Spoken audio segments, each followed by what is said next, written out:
This is the second part of this book by Daisetz Suzuki. It's a huge book with so many pages, but just one piece of his lecture, actually a writing piece, done in 1917. I want to talk about the paradox and how to go beyond the paradox in Zen. And I have another video already talked about, and this is the second part, an ending part of it. The point that I mentioned briefly in the previous video is that Zen has ways of expression that kind of goes beyond the conventional use of our word and logic, like nothingness, or expression like if your mind is all gone, you can deal with lots of difficulties, high temperature, suffering, whatever. That sounds unreal, but if we stay in the mind thinking that's the reality, we may have limitation. If you think about trees, insects, they are alive. We are also alive. In the other video I just found from last year, I was talking about the breathing and be aware of breathing. That sounds like a stupid or obvious stuff that we know about breathing, but do we really? Like this anapana in 10-day meditation, and we spent 3 days and a half just focusing on breathing. I'm not going to go back to that story because I have posted some video, but that is to be aware of what this living being we are, not just be caught up in the mind. Awareness of being. And he's talking about the point that just you cannot express the Zen easily. He even talk about it is to transfer from mind to mind, or the person to person to say, and without language and word or logic. So it's beyond the conventional wisdom. And I may have mentioned about the Buddha's transmission of Dharma was done, one example, in picking up the flower and looking at it. And out of many who attended that meeting, only one person, Kasho, I think was his name, smiled. And noticing that, Buddha said, I transmit my Dharma to Kasho, who exhibited the sense of what he was not talking but behaving, and what's the point of it. So it's just an example of how Zen is going beyond the conventional wisdom, but that's the point of paradox that I shared in the previous video. That paradox is we have this mind kicked out of the Garden of Eden, eating the fruit of knowledge, start to use the mind, and you think that's everything. Really, is the mind everything? Mind or logic? That's what we got.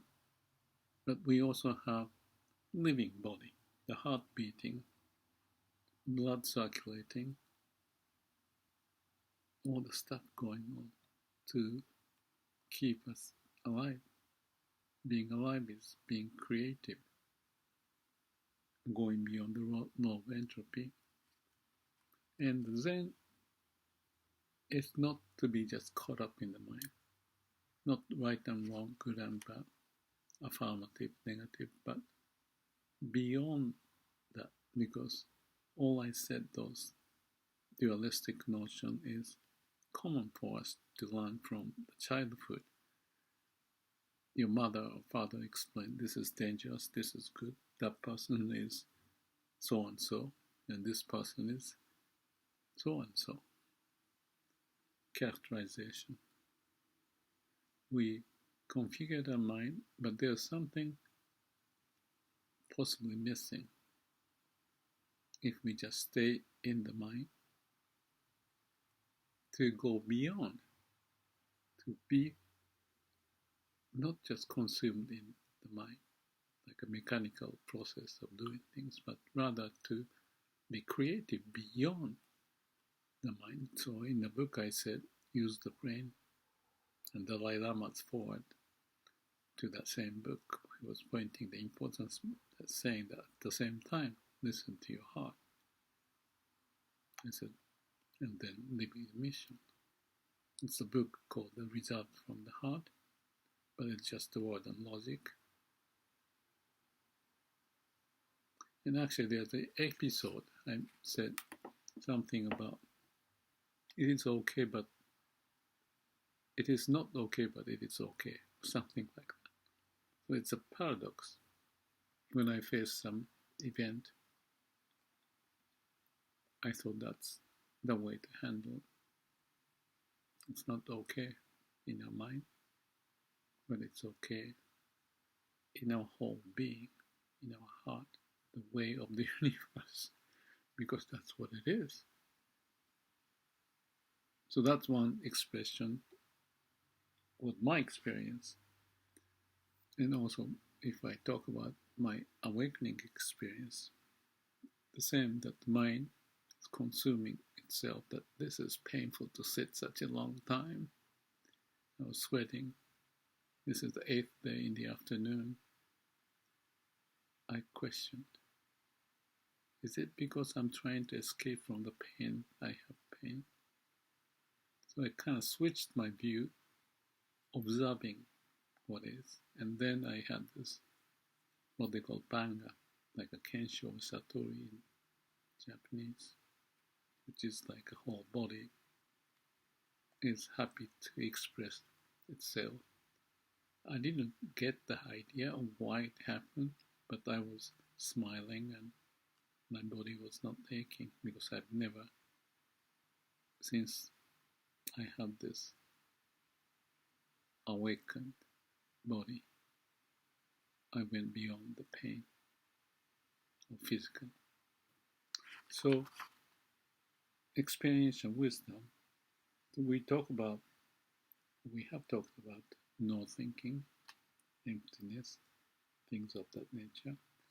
But the point of this video is about also to point the affirmative, absolute affirmation is the word that he used. Beyond the good and bad and dualistic notion is a place where there's affirmative, absolute affirmation. Beyond the two, yet not hold on to one. So you're free. So you go beyond the, if I may say so, mind and body. Beyond. So one of the reasons of him saying is that all the affirmation, the existence of it, is why we are alive. Aliveness itself in the mind may not recognize, but there's the blood circulating without mind doing anything. Hormones and digestion, and when you cut finger, it heals on its own. The mind doesn't do that. So that is a connection to the root of who we are, and if we connect to that, the pain and suffering that the mind may create is to be transcended with the awakened sense of who we really are, true self.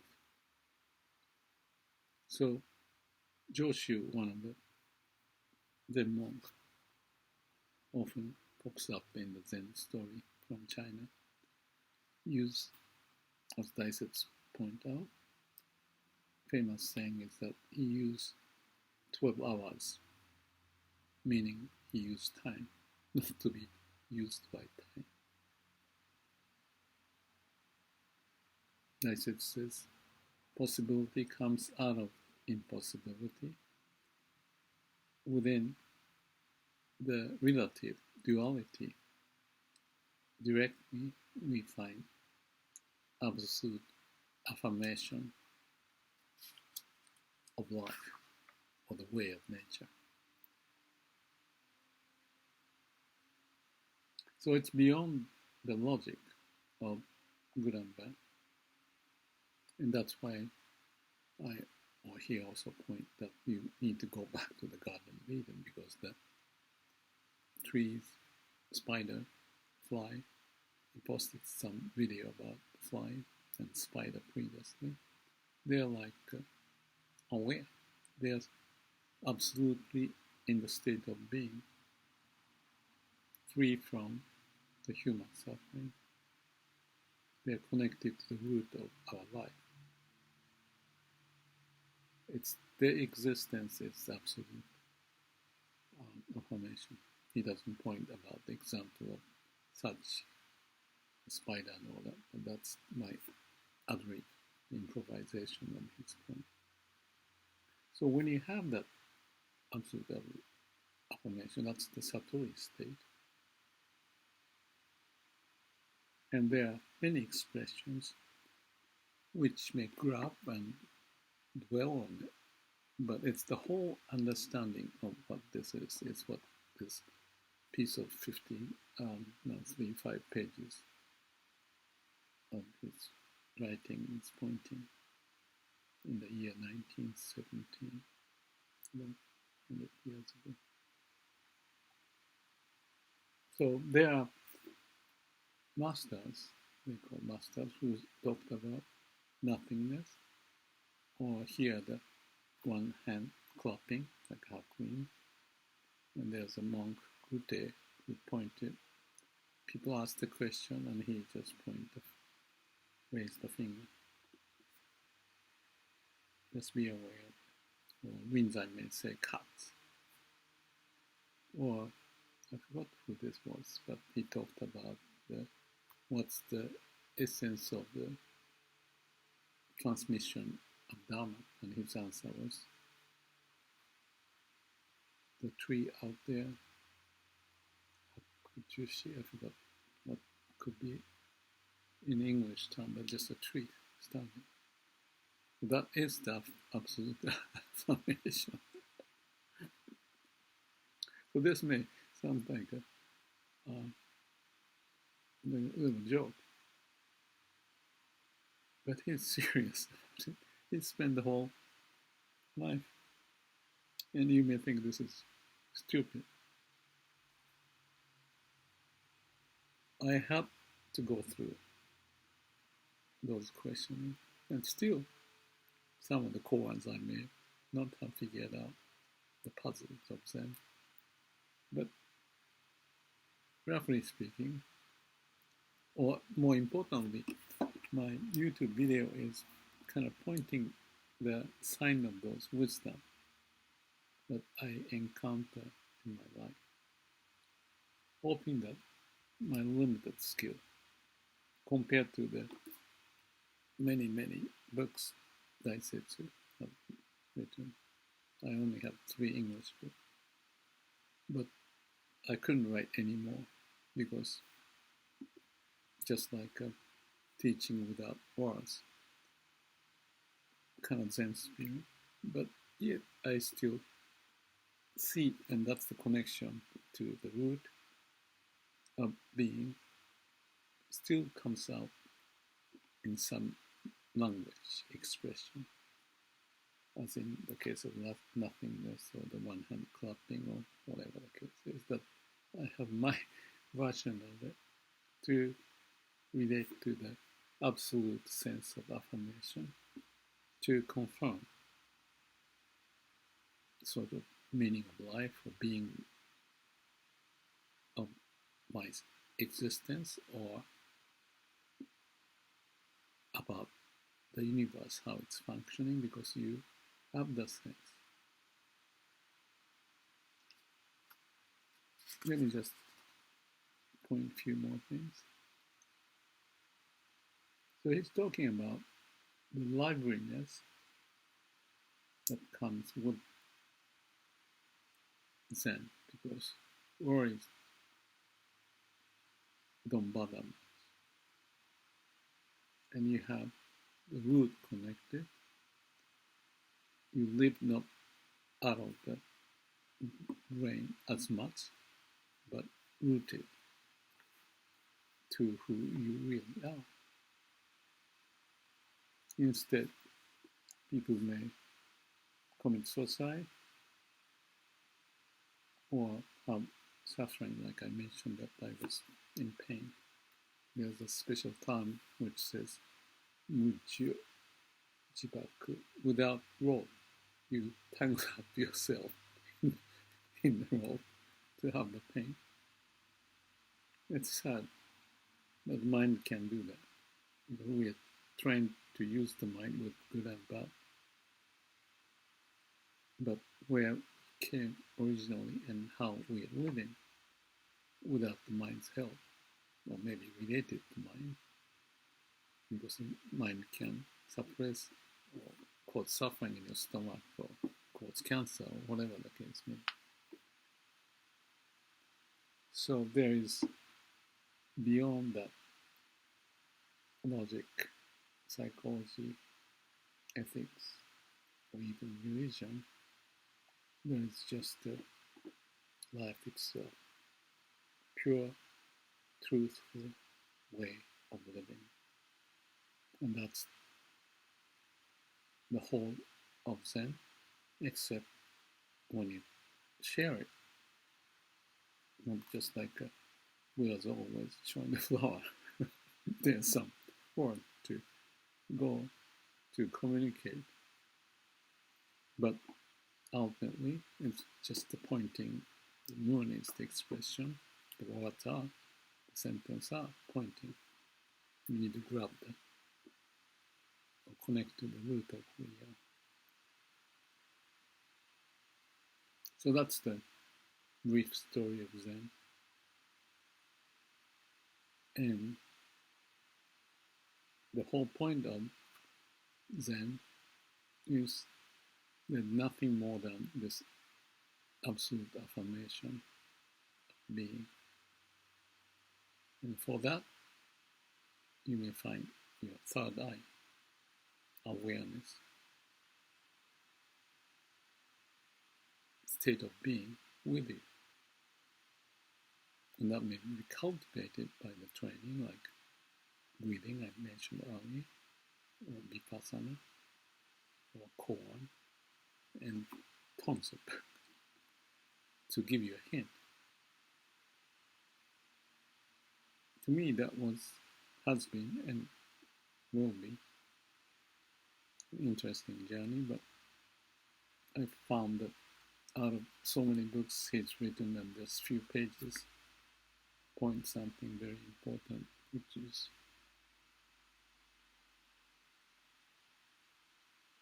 real experience of being. And with that connection, the life can be lived with you being true self. I may say that there's a delusion in thought. I say that's okay when you realize it. That's why in Zen, what's the word? Delusion is immediately awakening when you realize it. So it's just like finding a passage with potential dangers, but being able to navigate based upon your connection to your true self. Hope I can say more or from different angles to connect to this point, which I have done, but to continue into the future. But don't believe what I said. Use it as a hint or something for you to dig into,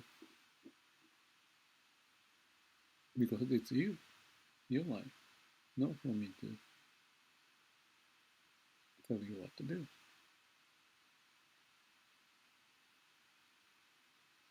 Thank you.